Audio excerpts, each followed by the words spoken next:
Nós vamos estudar lição 8, Juízes, capítulo 4, até o capítulo 8.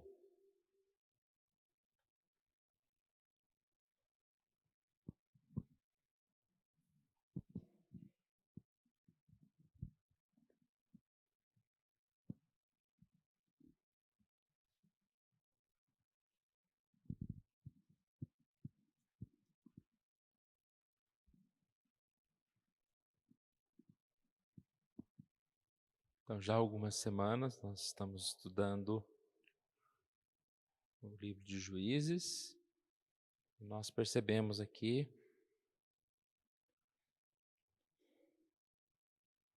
que Deus, mesmo com o pecado, com a separação, com a constante transgressão do povo, Deus nunca abandonou.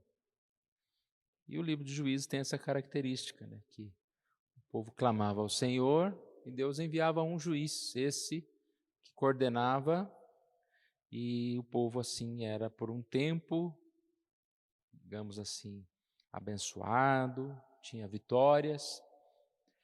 E a lição de hoje não é diferente, das outras, e trata da juíza Débora e depois do nosso conhecido Gideão, que é chamado por Deus. Sobre Gideão, nós fizemos uma série de pregações domingo à noite, parece que são cinco domingos sobre Gideão. E a lição aqui também ela é bem resumida, não tem objetivo de contar todos os detalhes. Até nós falamos isso quando estudamos domingo à noite, e quarta-feira também continuamos o estudo do livro de Juízes. Então vamos começar aqui, irmãos. Deus age por meio da pequena fé. Então, um tópico aqui, ele já começa na introdução, trazendo essa realidade. Quando os homens do mundo vão procurar alguém para ser o líder, para ser o profissional lá indicado, para trabalhar numa melhor empresa, o mundo, claro, que procura o mais preparado, o mais forte, aquele que tem algo a acrescentar à empresa. E hoje cada vez está mais difícil, porque você fala, não, mas eu sei falar isso, mas quem não sabe? O outro sabe também, E para você se destacar hoje em dia no meio deste mundo, não é tão fácil. Mas o chamado de Deus, como a gente sempre viu, Deus chama quem Ele quer.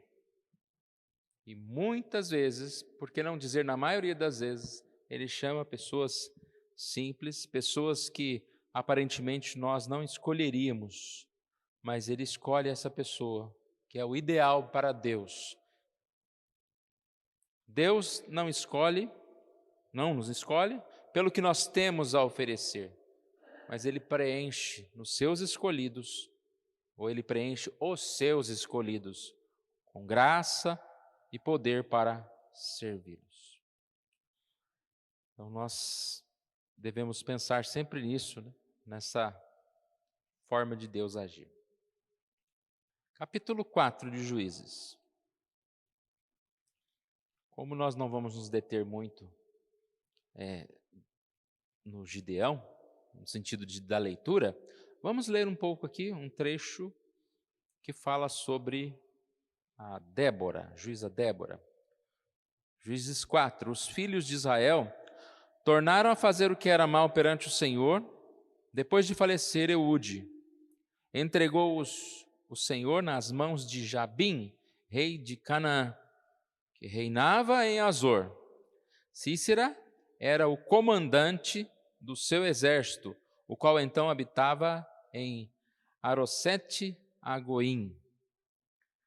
Clamaram os filhos de Israel ao Senhor, porquanto Jabim tinha 900 carros de ferro e por 20 anos oprimia duramente os filhos de Israel. Bem conhecido, irmãos? A história repetitiva, todas as vezes que a gente vê isso, a gente vê uma radiografia do ser humano. Quantas vezes nós cometemos os mesmos pecados? Quantas vezes nós desobedecemos o Senhor? Somos assim, digamos, escravizados, talvez não por um problema específico, mas pela nossa própria tristeza ou pela própria limitação de estar distante do Senhor, e nós clamamos ao Senhor, nos arrependemos dos nossos pecados, e Deus, assim, com sua graça, vem e nos liberta. E nós, neste ciclo, voltamos aos mesmos erros, né? Aparece então Débora, versículo 4. Débora, profetiza, mulher de Lapidote, julgava Israel naquele tempo. Ela atendia debaixo da palmeira de Débora, entre Ramá e Betel, na região montanhosa de Efraim. E os filhos de Israel subiam a ela a juízo. Mandou ela chamar a Baraque, filho de Abinoão, de Guedes, de Naphtali, e disse-lhe: porventura o Senhor, Deus de Israel, não deu ordem, dizendo: vai e leva gente ao monte Tabor, e toma contigo 10.000 homens dos filhos de Naphtali e dos filhos de Zebulon? E farei ir a ti para o ribeiro Quizon, a Cícera, comandante do exército de Jabim, com os seus carros e as suas tropas, e os darei nas tuas mãos? Débora, ela é quem recebe essa visão, digamos assim, esse caminho de Deus, né? Esse plano de Deus. Olha, o plano de Deus é esse. Chama Baraque, e Baraque vai juntar o exército, e esse exército será vencedor. E Débora então vai, como nós vamos ver aqui na revista, né? Débora não era uma guerreira, ela não estava lá na frente da batalha, mas ela era alguém que profetizava, era alguém que ensinava, que tinha essa ordem de Deus para mostrar o caminho para as pessoas, para falar, para aconselhar as pessoas no caminho de Deus. E ela então chama Baraque. E aí que a gente começa a compreender o que a introdução disse, né? Deus não chama os fortes, os poderosos, os melhores, mas Deus chama quem Ele quer. E Baraque era um deles. Baraque era alguém super capacitado, que tinha a maior estratégia? Não, Baraque era Baraque. Deus falou Baraque. Não sei por quê, porque que Deus quis assim. E ela conta para o Baraque tudo isso. Fala, olha, você vai, faz isso, leve aquilo e tal, e você vai, e aí você vai vencer. Com os seus carros e as suas tropas, e o darei em suas mãos. Você vai vencer esse tal de Cícera aí, que era o comandante dos que oprimiam, o tal de Jabim, que oprimia o povo de Israel já por 20 anos. Qual foi a resposta de Baraque?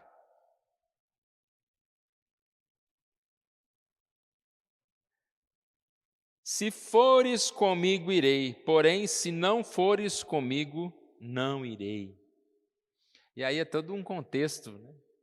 Porque como que um homem, um comandante, um homem que dirige um exército, vai falar, não, só se você for comigo, Débora. Porque as mulheres, principalmente naquela época, elas não tinham essa coisa de hoje, né? Que a mulher quer ser a presidenta, né? Quer mandar em tudo. As mulheres tinham um lugar diferente. E aí ele fala, não, se você for comigo, eu vou, se não, eu não vou. Resposta errada. Ele não confiou na palavra de Débora, ele não confiou em Deus. E aí Débora, e como Deus não ia deixar de cumprir o seu propósito por causa de uma resposta errada de um homem, Deus vai dar a vitória do mesmo jeito. Mas aí Débora deixa claro, olha, se eu for contigo, certamente irei contigo. Porém não será a tua honra da investida que empreendes, pois as mãos de uma mulher o Senhor entregará a Cícera.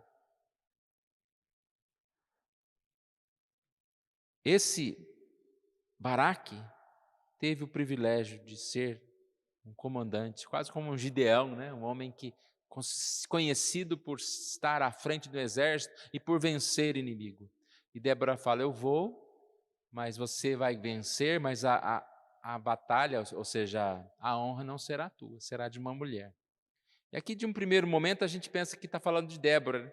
Mas depois nós vamos entender mais à frente que está falando de Jael, que era esposa de Éber, que quando esse Cícera foge, quem mata o líder lá de todos, né, do Jabim lá, é uma mulher.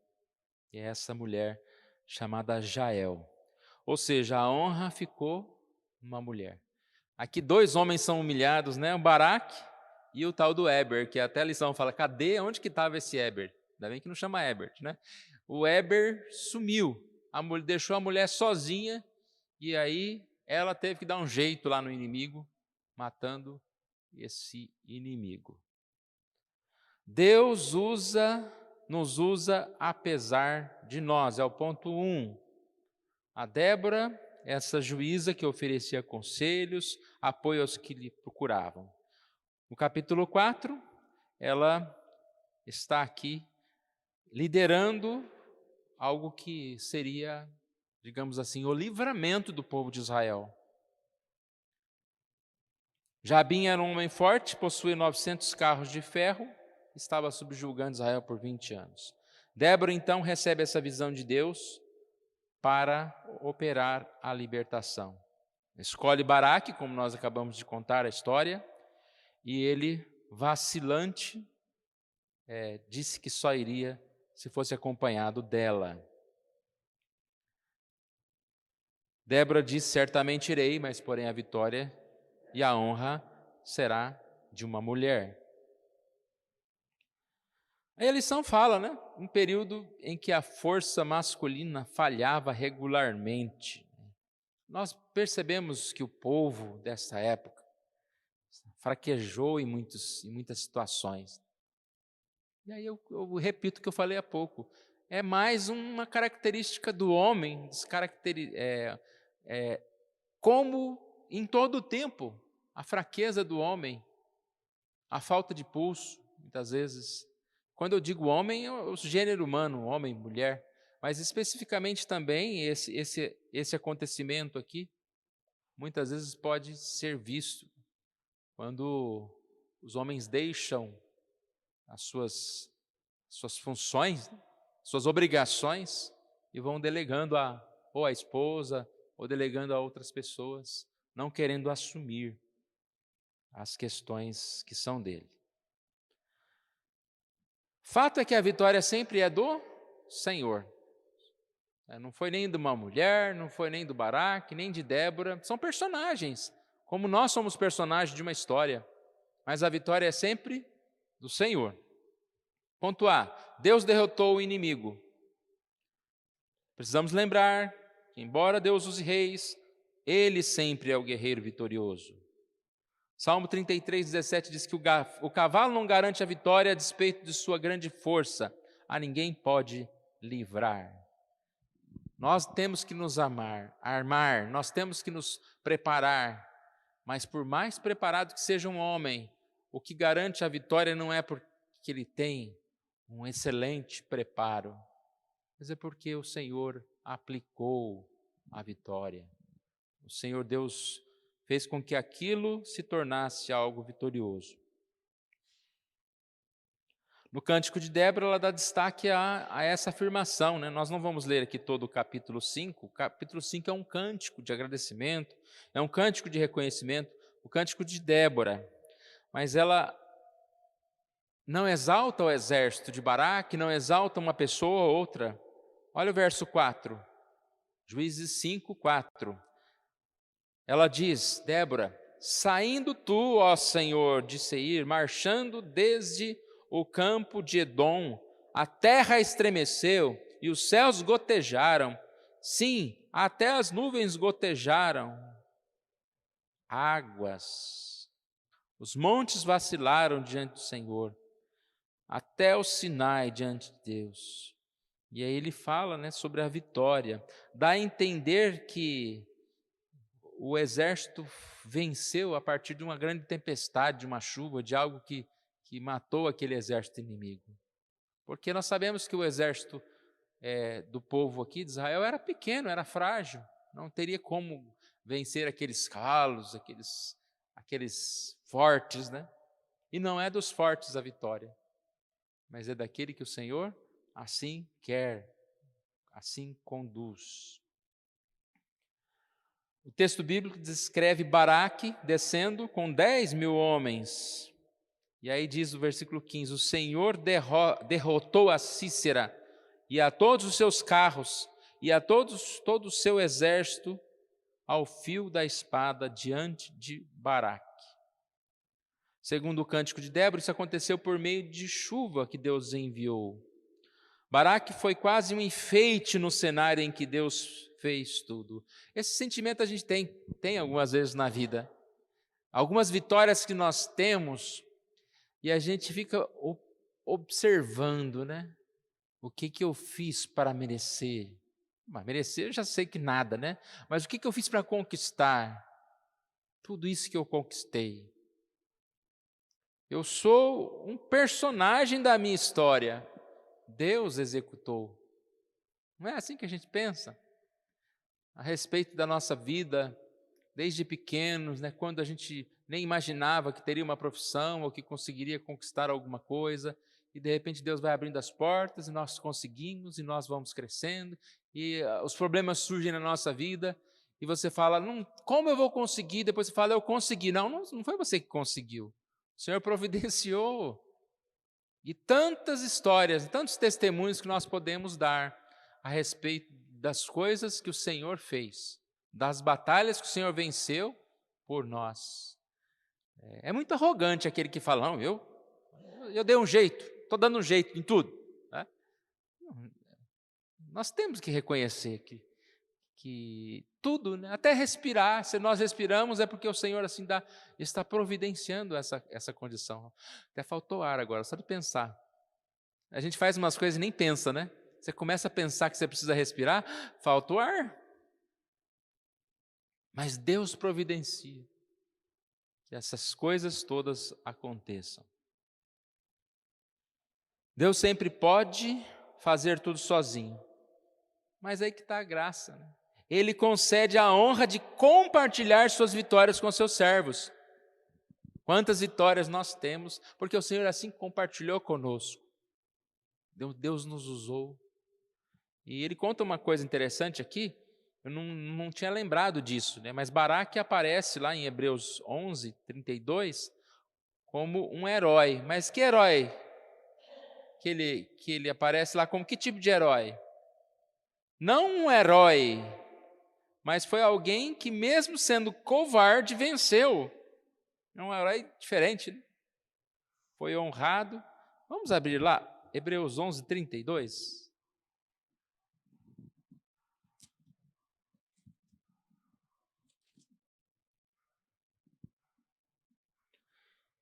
E que mais direi? Certamente me faltará o tempo necessário para referir o que há a respeito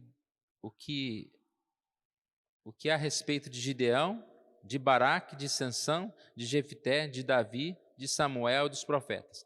Aqui não está especificamente falando, né, que ele foi um covarde, mas o fato de Baraque aparecer aqui, o que a gente vê no texto que fala que Baraque foi um herói? A única coisa é que ele foi chamado por Deus, não é? Porque quando chamado ele falou, só vou se você, Débora, for comigo. E depois, na hora de perseguir lá o Sísera, uma mulher matou no lugar dele. Mas ele é o nominado aqui nessa lista. É uma lista importante, né? Tem nomes aqui bem importantes. E o Baraque está aqui. Por quê? Porque ele foi um homem que está sendo lembrado. Porque mesmo tendo uma pequena fé, mesmo sendo covarde, teve vitória. E é assim muitas vezes conosco, né? A gente desobedece, o Senhor fala, vai você. Não, eu vou levar não sei quem. Faz assim, não, vou fazer do outro jeito. E de repente, mas Deus quer dar a vitória para você, então Ele vai conduzindo lá, né, os caminhos dEle e a gente vence. Poderia ser muito mais fácil, né, se a gente obedecesse ao Senhor. Se Baraque obedecesse a Débora, seria muito melhor para ele. Seria muito mais honrado. Mas vamos lá então. Deus é poderoso, apesar de nós fracos, Deus assim cumpre a sua vontade. Ponto B aqui fala um pouquinho sobre Jael. Quem que é Jael? Jael é a esposa de Éber. Deixa eu voltar o texto lá para Juízes.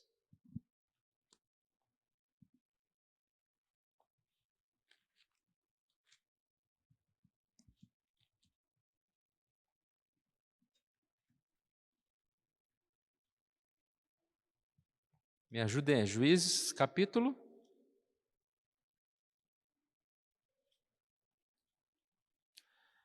6, já é os midianitas, 5, 4. Juízes 4, a partir do verso 17. Abriram aí? Então, vamos lá. Débora chama Baraque. Baraque diz que não vai sozinho, mas acabou indo, né? Pelo menos ele não deixou de ir para a guerra.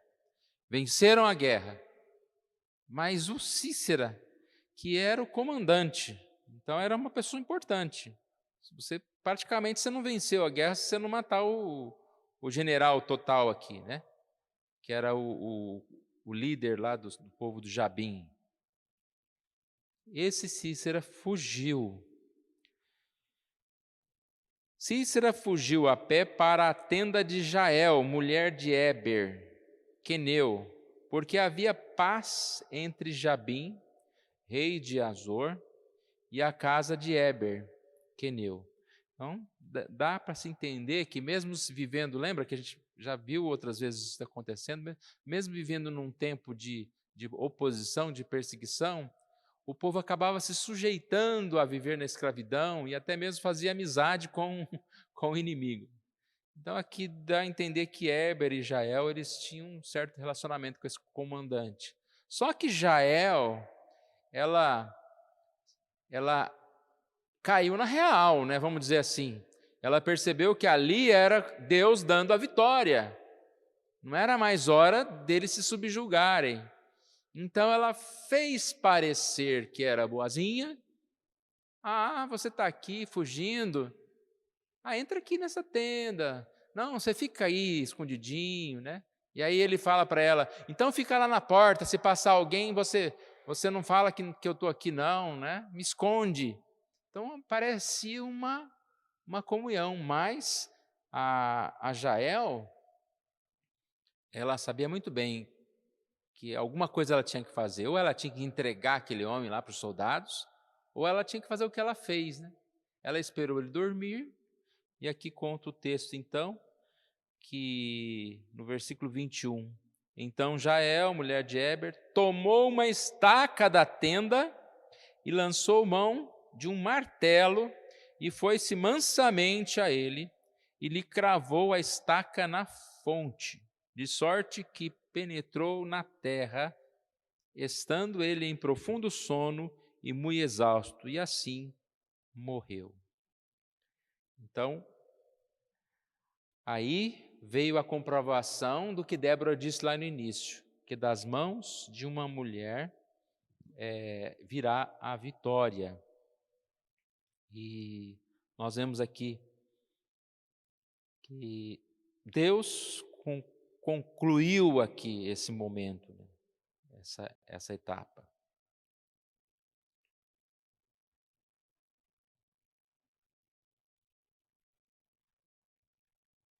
Só para concluir esse ponto, versículo 23 diz, assim Deus, naquele dia, humilhou a Jabim, rei de Canaã, diante dos filhos de Israel.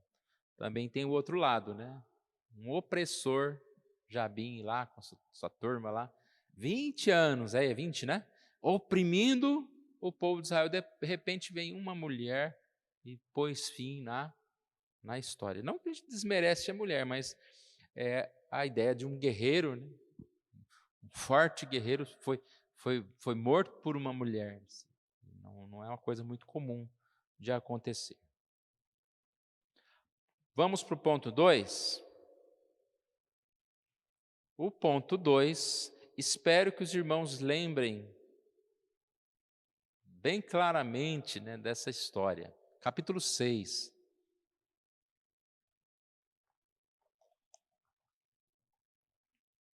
Eu vou tentar contar uma parte da história aqui, que eu estiver lembrando. Claro que temos que pular algumas partes, porque são muitos capítulos, né? Capítulos 6, 7 e 8.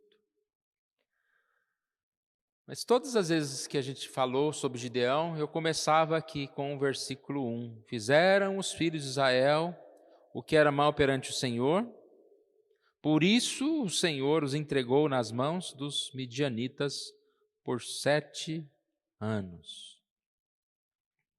Aí eu pulava para o versículo 6.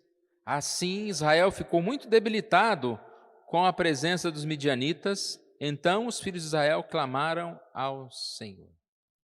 Então lembra que a opressão era tirando os bens dele, principalmente até mesmo a alimentação, e eles tinham que vir meio que escondidos em cavernas, um tempo de muita opressão.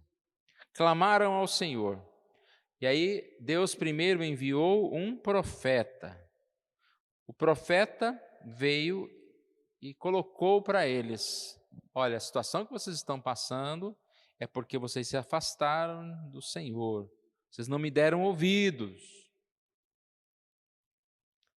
Depois Deus enviou um anjo, versículo 11, e aí o anjo já é aquele que vai chamar o Gideão. Então Débora apareceu lá já como a juíza. Gideão vai aparecer, mas aparece como um chamado. O anjo o chamou. Quando o anjo chama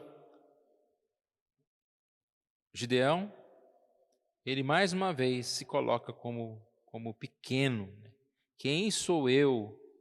Aqui a minha família é a mais pobre e eu sou o menor da casa do meu pai, é 6,15. No verso 16, o anjo falando: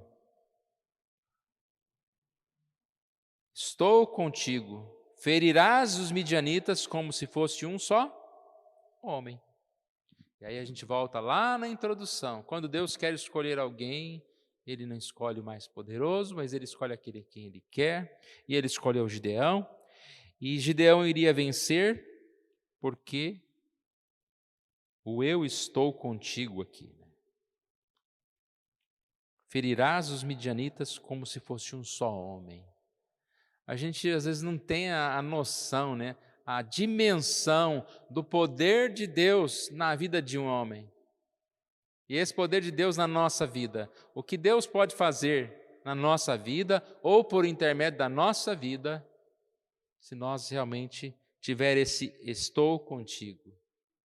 Quando nós estamos no caminho do Senhor, nada impede, nada nos afasta do propósito do Senhor.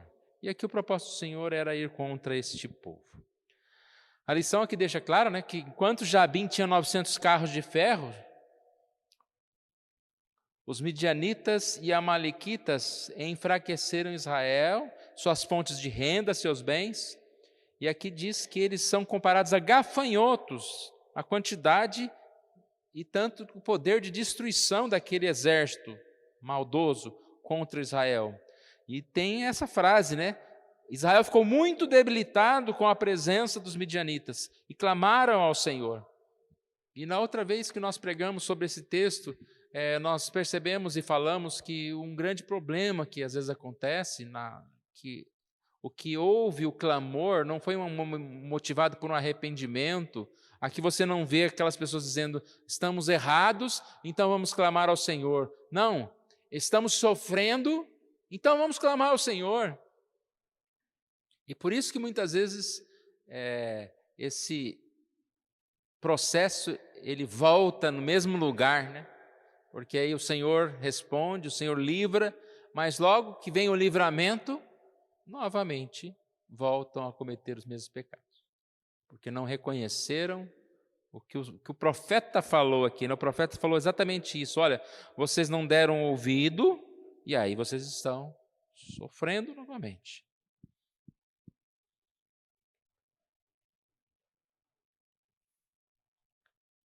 Como nós falamos em outras lições, isso, mais do que mostrar a maldade humana, mostra a paciência de Deus.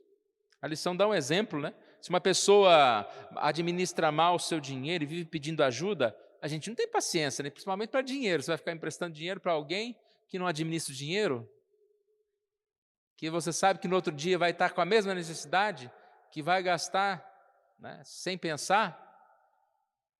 E aí diz: ó, como Deus é paciente. Deus abençoa, mesmo muitas vezes nós sendo como esse que despreza, né, as bênçãos do Senhor. Eles clamaram ao Senhor, como nós clamamos ao Senhor, e nós somos atendidos.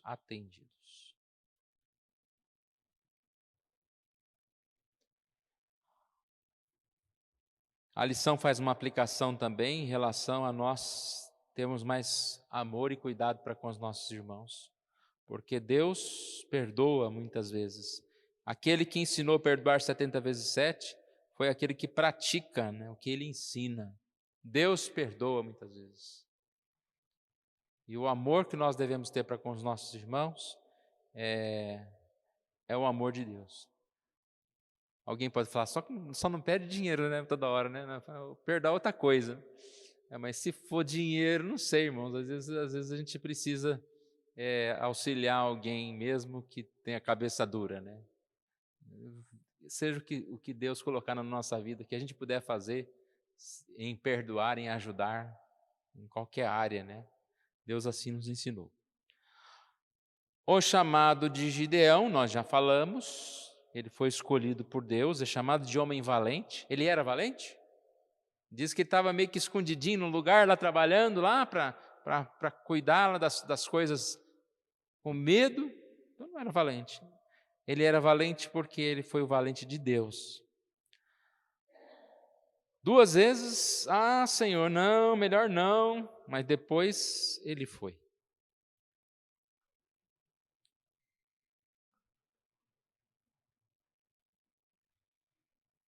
Aqui ainda no ponto A, né, fala sobre este anjo, alguém especial que é colocado aqui para chamar a atenção do Gideão, né? Gideão fez ao anjo uma oferta e o anjo tocou com a ponta do cajado. Então um fogo sobrenatural surgiu e desapareceu de repente. Gideão pensou que seria morto naquele instante, porque se deu conta que estava perante o Senhor. E aqui embaixo diz: o anjo não era Cristo encarnado, mas era a segunda pessoa da Trindade em forma reconhecível. Então, a gente não tem tempo de detalhar, nós já fizemos um pouco disso nas outras mensagens, né? A gente vê que fica claro que esse anjo é Jesus, né? que aparece aqui. Mas a lição fala, Jesus encarnado foi quando ele nasceu e ele cresceu. Tá? Aqui é uma figura diferente de Jesus, que tomou forma aqui, né, de um homem. Isso aí é apenas uma curiosidade para nós. Ponto B, Gideão ou Jerubbaal, 6 de 25 em diante. A primeira missão de Gideão foi humilhar Baal, destruir seu altar e enaltecer o nome de Deus. Aqui tem algo curioso, né? A gente vai resumindo aqui para não ficar nem cansativo e nem tão comprido, mas algo curioso que eles descobriram que foi Gideão que tinha derrubado o altar. E aí eles vieram, né? Me dá Gideão, foram lá reclamar lá para a família, para o pai de Gideão, né? Entrega Gideão. E a resposta foi curiosa. Por que vocês não deixam esse Deus de vocês lutar por vocês? Ele que mate Gideão. Então, é algo que a gente percebe aqui, né? Que Deus é esse que precisa que você lute por ele. Então, Deus, se esse Deus aí do seu Jurubaal aí é poderoso, Gideão já está morto, né? Ele derrubou o altar do Jurubaal, então Gideão já está assim morto. Está no versículo 31, ó, isso que eu estou falando. Porém, Joás disse a todos os que puseram contra ele: contendereis vós por Baal? Livrá-lo-eis vós? Qualquer que por ele contender, ainda esta manhã será morto. Se és Deus, que por si mesmo contenda, pois derribaram seu altar. E que Deus venha, esse Deus aí de vocês, venha lutar. E aí tem a questão, Gideão, ele aceitou, mas ainda ele pede provas a Deus. A gente viu isso na história de Gideão, ele, por alguns momentos ele pede prova a Deus. E Deus assim cumpriu, né, essas provas que ele mesmo pediu, mostrando que era a vontade do Senhor, né, fazer e vencer essa batalha.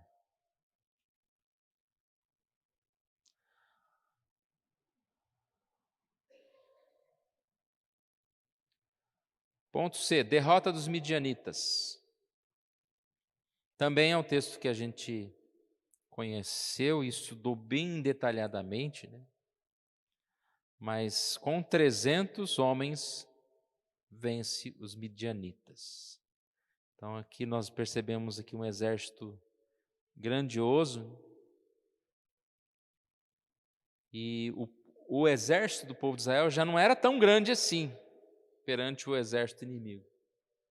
Mas Deus ainda falou: é muita gente, e foi reduzindo o número desse exército a ponto de chegar a 300. Né?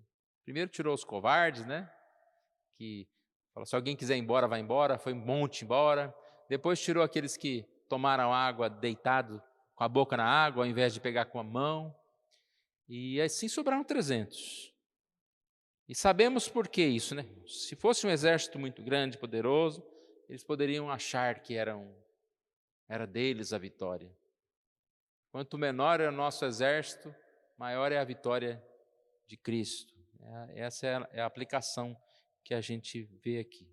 A derrota dos midianitas, ele vence com apenas 300 homens. A vitória pertence ao Senhor. Verso 12.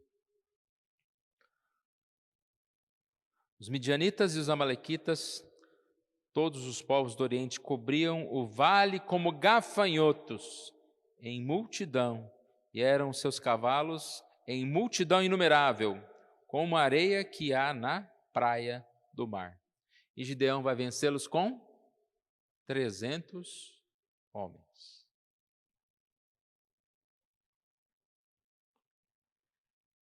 Ao toque da trombeta, Deus fez com que uma confusão e um desespero se instalasse no acampamento midianita, de maneira que cada um matou seu próximo. Isso aqui é uma passagem interessante, né? Como vencer? Diz que na noite anterior, um deles teve um sonho que Gideão vinha como se fosse pão de cevada gigante, vinha sobre as tendas, sonhou que ia ser derrotado por um monte de pão gigante, sei lá. O medo que eles estavam, a apreensão que eles estavam, os derrotou. O medo derrota mesmo, né, irmãos? Às vezes você está tão preparado para fazer uma prova, mas chega na hora lá, parece que dá aquele medo, você não acerta as perguntas, você não sabe por onde começar uma redação. Ou qualquer coisa que nós estivermos para fazer. Às vezes a gente esquece que nós estamos preparados sim. Tanto medo, eu não consigo, eu não posso. Será que você não pode? Será que não está bom assim? Essa semana eu vou contar uma experiência pessoal, a gente não gosta de ficar falando assim, mas é contar, às vezes, para mostrar assim o que passa na cabeça, né? Como eu participo às vezes de algumas reuniões da SAF, da oração lá da madrugada, e a Ana Maria, que é a presidente lá, ficou sabendo do livro, e ela pediu para eu gravar mensagem para a Rádio SAF. Lê um texto desses textos para a Rádio SAF. Aí pronto, né? Você vai falar, não? Eu vou falar assim. E você começa lá, mas eu não sei ler. Aí você grava e ouve, fala, tá horrível isso. Sabe como que é? Aí você vai conversando com você mesmo, né? Eu falei, para com isso, grava do jeito que tiver, tá bom. Eles vão editar, vão pôr um fundo musical lá, depois vai ficar bonitinho, até você vai gostar. Mas se eu ficar travado pelo medo, nem ler direito eu vou conseguir. Toda vez que eu ouvir, eu vou achar que está muito ruim. Mas parece que está lido, mas está lido. Então aprende a ler melhor, de forma que nem pareça que você está lendo, mas o aprendizado vai com o tempo. Então, eu comecei hoje, né? Gravei lá 10 mensagens. Com o tempo, quem sabe, na experiência, vai lendo melhor, né?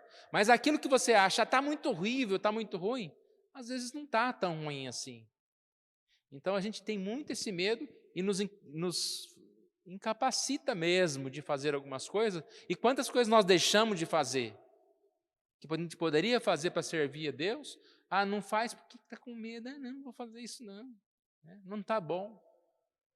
E quantas coisas a gente tem que fazer? Não tá perfeito, mas é nós que estamos aqui. É nós que precisamos fazer. E talvez esteja até perfeito, viu? É que a gente é muito preocupado com algumas coisas. Então, isso foi o que aconteceu. Aqueles homens de medo, eles perderam a batalha. Na troca de turno, foi bem especial, né? Porque na troca de turno, então eles estavam meio que, sabe quando você está indo para o turno, meio dormindo, meio acordado, meio sem saber, e aí começou lá o barulho lá na montanha, né? Aquelas luzes, eles já viram um povo vindo, que na verdade era o povo da troca de tropa, né? Um povo que estava vindo, eles acharam que era o inimigo, e era um próprio. Você está acordando aqui para trocar de turno com esse, e você pensou que esse que estava vindo para trocar de turno era o inimigo, e aí matou um ao outro. Essa é a história aqui, resumidamente. Ponto D, Gideão e o final de sua carreira. Nós falamos que nesse final Gideão teve certos problemas, né? Como um homem que venceu tanto, não teria dificuldades. Embora Gideão também é um dos heróis da fé, nós sabemos que ele cometeu algumas coisas aqui que não deveria, né? Ficou orgulhoso, agiu de forma precipitada em algumas situações. Eu vou resumir aqui o que está no ponto D. Primeiro ele conversa com os efraimitas que estavam bravos com ele, e aí ele de forma diplomática falou, não, vocês não foram para a guerra, né? Que os efraimitas ficaram chateados que não participaram da guerra. Mas vocês não foram para a guerra, mas vocês são muito mais importantes. Aí deu um jeito lá. Depois ele passando lá para ainda pegar os midianitas foragidos, né? Que sobraram alguns, né? Ele passa por um lugar chamado Sucote, e ele pediu ajuda para eles, me dê pão, e esses não deram, e aí ele ficou vingativo. O mesmo acontece mais à frente, no tal de Penuel. Gideão obteve uma resposta negativa para o seu pedido de ajuda, de abrigo, e a explicação é que esses não deram abrigo com medo do que ia acontecer lá para frente. Se ele desse abrigo e Gideão perdesse a batalha ali, os inimigos iam matando todo mundo. Mas Gideão aprontou lá, matou esses também, né? E o pior de tudo é no final, no capítulo 8, quando ele é chamado para ser governante.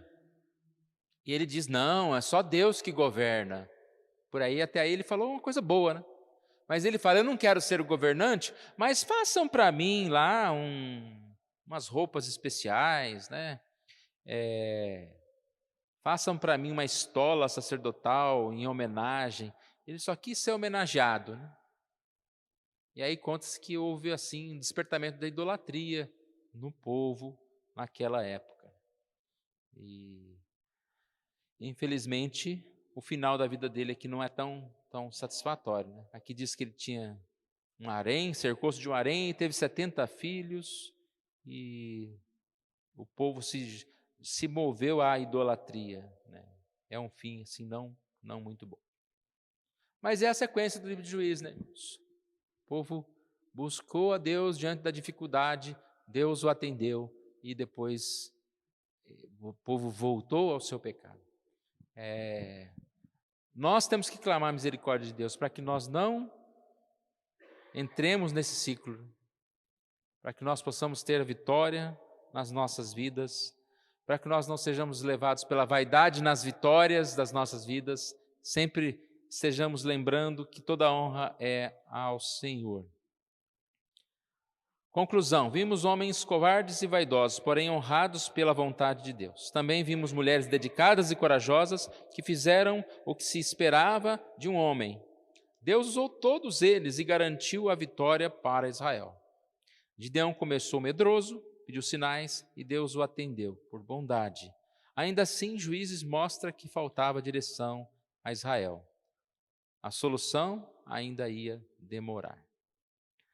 Aplicação: você tem medo de servir a Deus? O que impede de ser mais útil no seu testemunho de Cristo? Pense como Baraque e Gideão, mesmo com seus defeitos, foram amados e usados por Deus. Hoje, como herói perfeito, Cristo Jesus, podemos também fazer grandes coisas para o Senhor. Então, grandes coisas para o Senhor podemos fazer, mesmo com os nossos defeitos e limitações. E mesmo quando a gente estiver fazendo as coisas, né, ainda nós continuaremos com defeitos, não faremos tudo perfeito. Mas Deus vai consertando, Deus vai nos guiando. Amém, irmãos? Que Deus abençoe.